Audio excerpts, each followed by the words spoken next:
Hello dear students, welcome back to another question of exercise 1.1 which is question number 5. I hope you all are good. This is Samruddhi. Let's get started. So question number 5 says, check whether 6 to the power n can end with the digit 0 for any natural number n. अब यहाँ पे वो हमें पूछ रहे हैं कि अगर हम 6 टू द पावर n के इसमें n कोई भी नेचुरल नंबर लेते हैं या 1, 2, 3, 4 तो उसकी जो वैल्यू आती है क्या वो वैल्यू में 0 एज ए यूनिट प्लेस हमें मिलेगा. एंड्स विद द डिजिट 0 यानी कि यूनिट प्लेस पे क्या आना चाहिए आपका नंबर 0. देखो 6 टू द पावर n लिया उन्होंने यहाँ पे, वो बोल रहे कोई भी नेचुरल नंबर के लिए यानी कि n की वैल्यू 1 भी रह सकती, n की वैल्यू 2 भी रह सकती, n की वैल्यू 3 भी रह सकती, n की वैल्यू 4 भी रह सकती. तो बोल रहे ये वैल्यूज पुट करने के बाद में जो हमें वैल्यू मिलेंगे 6 टू द पावर 1 6, 6 का स्क्वायर 36, 6 का क्यूब कितना हो जाएगा 36 इंटू 6, 6 इज 36, 6 इज 18, 216. तो वो कह रहे हैं कि कोई भी नेचुरल नंबर की वैल्यू पुट करने के बाद में जो मुझे आंसर मिल रहा है क्या वो 0 से एंड होगा, यानी कि उसकी यूनिट प्लेस पे 0 से एंड होना, यानी कि ऐसे 50, 110 यानी कि यूनिट प्लेस पे 0 आएगा क्या. अब प्रैक्टिकली अपन ने करके देखे तो अपने को यूनिट प्लेस पे 0 मिल रहा है क्या, नहीं. यानी कि अपन कहेंगे कि नहीं भाई हमें n की कोई भी वैल्यू लेने के बाद में 6 to the power n ends with 0 नहीं मिलेगा. ये तो हमने थ्योरेटिकल समझे, लेकिन अगर मुझे ये चीज उन्हें लिख के दिखानी है तो हम कैसे लिखेंगे. देखो कोई भी नंबर है अगर वो एंड्स विद 0 हो रहा है यानी कि वो 5 से डिवाइड हो रहा है, जैसे कि 10 ले लिया अपन ने, 20 ले लिए, तो ये क्या हो रहा है 5 से डिविजिबल. यानी कि अगर आपका नंबर 0 से एंड हो रहा है तो उसका 5 से डिविजिबल होना जरूरी है, यानी कि 5 एज अ प्राइम फैक्टर आपके नंबर में रहना चाहिए.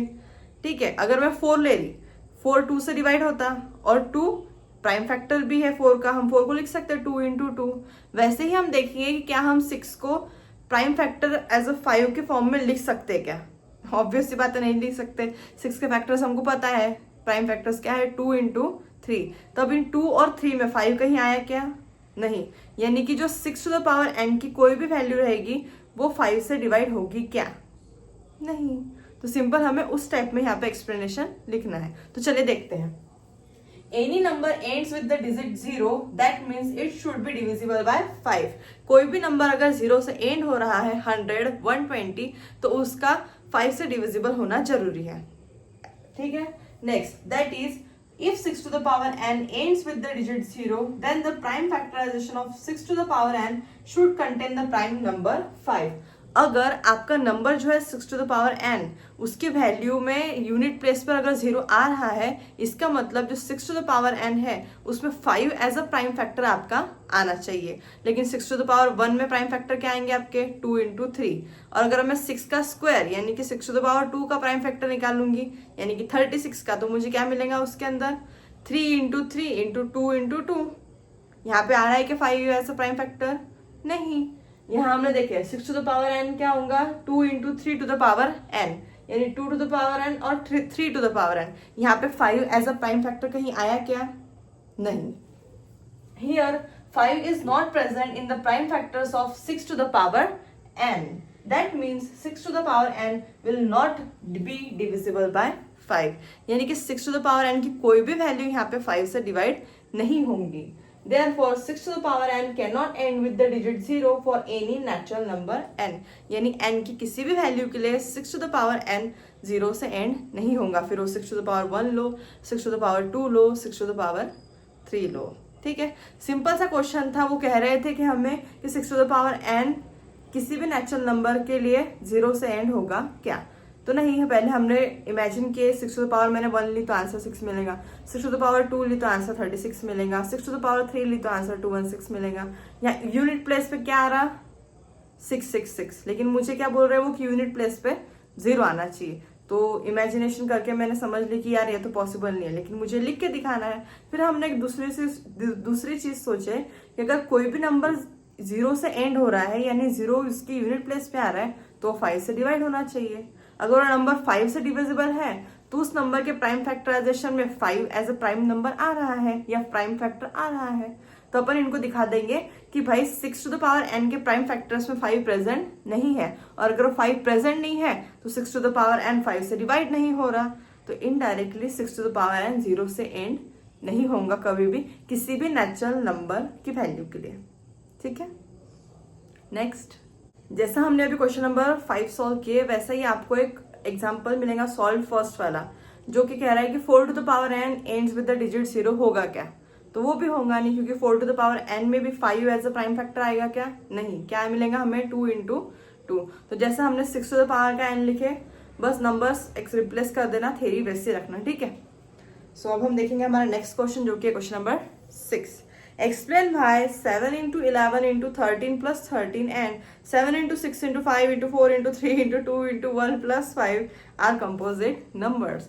यहाँ पे हमें दो नंबर्स दिए हैं, थोड़े प्राइम फैक्टर्स में या प्लस में, तो हमें क्या बताना है कि क्या ये कंपोजिट नंबर्स है या नहीं। तो सबसे पहला नंबर देखेंगे हम हमारा, इसके अंदर सबसे पहला नंबर है 7 इंटू 11 इंटू 13 प्लस 13। हमें बताना है कि ये नंबर कंपोजिट नंबर है या नहीं। कोई भी नंबर कंपोजिट नंबर कब रहेगा, जब वो 1 के अलावा और खुद के अलावा तीसरे और किसी नंबर से डिवाइड होगा। तो चलिए देखते हैं। अभी देखो, ये जो एक नंबर दिया है उन्होंने या टर्म दी है, इसके अंदर और दो सब टर्म्स है। देखो, जो प्लस ऑपरेशन है ना, उसमें से दो टर्म्स डिवाइड करो, एक राइट हैंड के और एक लेफ्ट हैंड के, मतलब दिस और दिस। तो यहाँ पे अपने पास में दो टर्म्स हो गई। इन दो टर्म्स में देखो कॉमन कौन सा नंबर है, 13। तो अपन 13 यहाँ से क्या करेंगे, कॉमन निकालेंगे। यहाँ से 13 कॉमन निकला, 7 इंटू 11। यहाँ से 13 कॉमन निकला, क्या बचा बेटा, सिंपल सिर्फ 1। 13 7 इंटू 11 77 प्लस 1। सो अब 13 77 प्लस 1 78।